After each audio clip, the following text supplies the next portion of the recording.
Good afternoon, everyone. COP26 just around the corner. Chinese emissions more than the U.S. and the EU combined. Too much electrical consumption per capita in China. Zero emissions, they fall off a cliff. Lo and behold, China goes into the dark. 20 provinces rationing electricity. Apple, Tesla, and nearly every factory halting production. And the true statement, power curves are going to ripple through the global markets. So many items are never going to be produced. I don't care if shipping's free. It's not coming. And now shortages on food packing polymers. All the while, record apartment rental prices, along with all the crunch of energy across the planet, is a signal we are at the beginning of the global shutdown.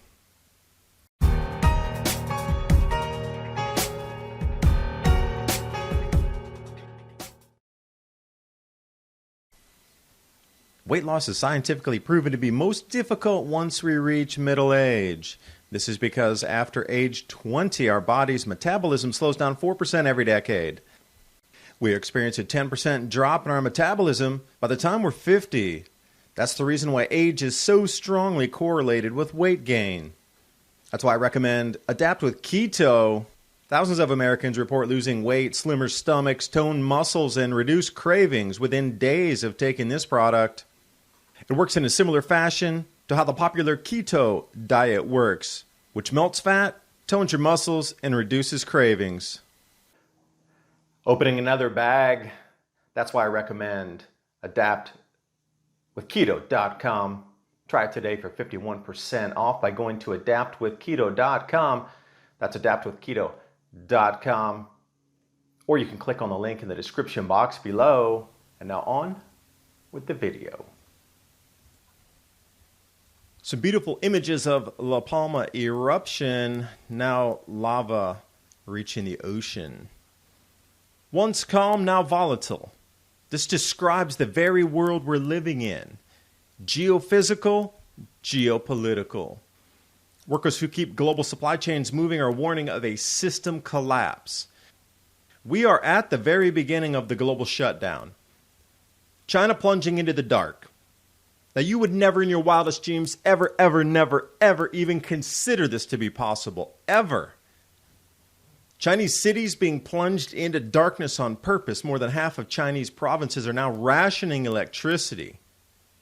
And this is even down in Guangdong, which is a major production center for almost everything that is swirling around the planet by boat.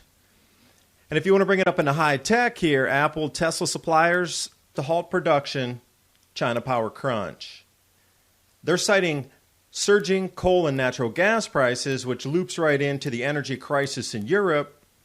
And then here it is, the plan, Beijing's effort to cut emissions. This is a world reduction in standard of living. It is across the board. Everything that we understand being manufactured in China is no longer going to be manufactured at the level and the volume that it was previously. So even if shipping rates are going to all-time highs, it's still not going to be delivered across the ocean because it's not going to be produced in China. Evergrande is just the tip of the iceberg of the unwinding in China to bring their citizens' electrical consumption down to IPCC targets. So digging into E.S.T Precision Engineering, an affiliate of Foxconn, which then an affiliate of hundreds of other companies manufacturing devices, glass, etc. for all these pads and phones that we're used to getting, speaker components. The list is endless of the suppliers that are halting production. I watched Cliff High's video a little bit earlier today, and he was talking about drivetrains on transmissions for 18-wheel vehicles to deliver our goods to our cities are no longer going to be coming for another 6 to 8 months at best, and we're going to be running out of supply parts here in the United States. This is going to continue.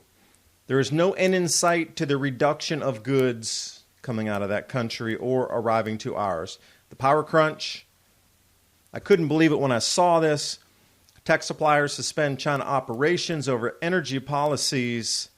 And I thought, China was immune to this, but I guess they're playing the game and have made you look left when you should have been right. Sun Tzu, perfectly played here. Shiyang, Liaoning province, suddenly unexpected power crunch, but then Guangdong, Suzhou, Shenzhen, so many other places. And if we're looking at Zhengzhou, thermal coal futures here spiking to record highs.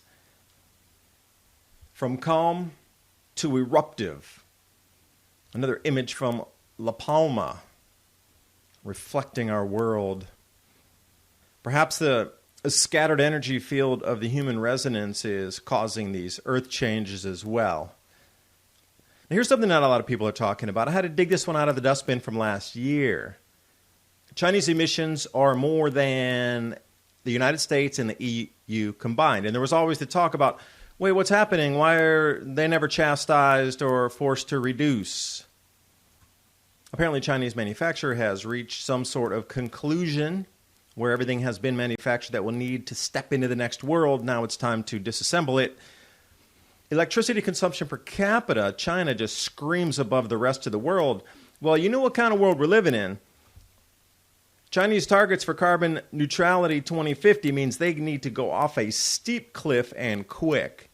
If you think it's bad enough with this global reset and Klaus Schwab, United States got to go down, EU still needs to go down, and I find the timing incredibly coincidental where everything is collapsing at the time to meet these targets.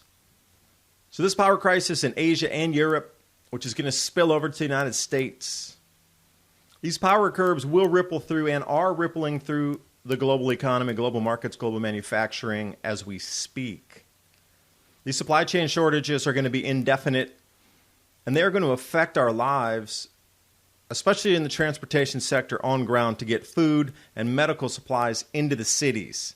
These machine parts, maintenance repair operations are going to be the first things hit. This heavy smelting and refining of metals, we don't have these factories in the United States. And you could keep pointing fingers and connect different dots and, record prices for shipping and ship rentals, rail rates, fuel prices, lack of drivers, etc. But it's become a complete meltdown of the entire world system that we have grown up with. It is over. This is the signal of the beginning of the end of it. The global shutdown. And looking at European one-year forward electricity, spot gas, thermal coal. Oh, did I mention you need to add in carbon credit balances now? CO2 emissions into the carbon credit market need to be added in. All of these reaching record highs. European natural gas prices. Now the blue is the UK and the red is Netherlands. They kind of overlap going vertical there. But the pinch that's going to be felt across the UK is going to continue northward on that. Russia was saying that they didn't have as much supply or they're not going to deliver as much. Oh, point the finger again. How many more times can Russia be used as a scapegoat? I'm wondering. At least once more for this round of energy deficiency in Europe will be blamed on that. But who can blame all-time record high prices for apartment rentals? Oh, BlackRock probably, since they're the largest rental unit holder on the planet. Median rent, above $1,300. And that's one way to look at the chart. But if we bring it over into an everywhere, this is the 100 largest U.S. cities. And you're looking at the monthly change, that bar at the top. The red is hot, obviously hotter inflation, hyperinflation. Blue is going colder, price is decreasing. You're looking at the far right where it says 2021, far right. I barely see any blue on that. That is scalding hot red everywhere. And if you thought you might just rent a house and kick back and cook your own meals, sorry. Polymer shortage in Europe impacting production.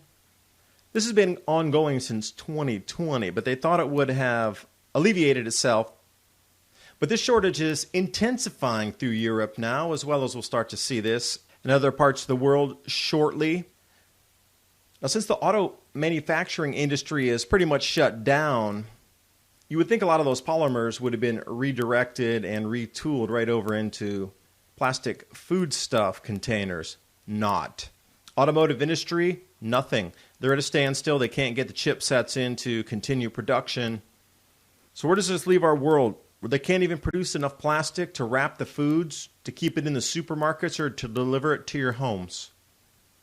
They're trying to cite shipping container shortages, price increases, chemical unavailability. But I look at this as the most basic link in the supply chain of the food from the farm to your supermarket, the food from the farm to your table. They can't even get the plastic wrap. This is a huge sign. The pincers of the global shutdown and the reset are tightening this autumn and this winter. Please learn how to grow your own food, work with your communities and your neighbors to get gardens set up. Even if you have to do it indoor for this winter until you can get that outdoor practice, you need to start immediately. And if you can't, you still have the option of emergency food supplies. My Patriot Supply and Adapt 2030 3-month emergency food supply, 25-year shelf life. And you would use this to add into your existing stocks or fresh or what you could get from the market. You can extend out your full food supply or count on this in case there's a complete shutdown for a period of time. I do wish you the best getting ready for these changes. But now that China's going dark, that means everything supplying our world is stopping. Thanks for watching the video. Hope you got something out of it, and I'll see you next time.